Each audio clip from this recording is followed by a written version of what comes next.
লাওরচিলার আকাশে সদর্পে উঠছে ভেনেজুয়েলার সুখোই 30। ক্যারিবীয় সাগরের বুক চিরে বয়ে চলছে অত্যাধুনিক যুদ্ধজাহাজ। ক্যারিবে সোবেরানো 200 নামের সামরিক মহড়ায় একসঙ্গে অংশ নিয়েছে কারাকাসের নৌ ও বিমান বাহিনী।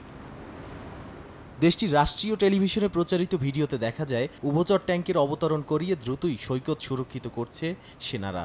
দেশের সার্বভৌমত্ব রক্ষাই এই মহড়ার মূল লক্ষ্য বলে জানান দেশটির সেনা কর্মকর্তারা।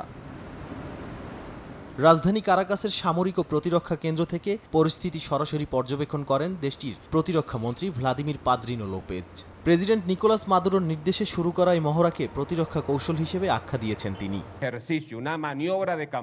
আমাদের কমান্ডার একটি মহড়ার নির্দেশ দিয়েছেন। প্রায় 43 কিলোমিটারের ভূখণ্ড লা আর্চিলা দ্বীপে এই মহড়া চলছে।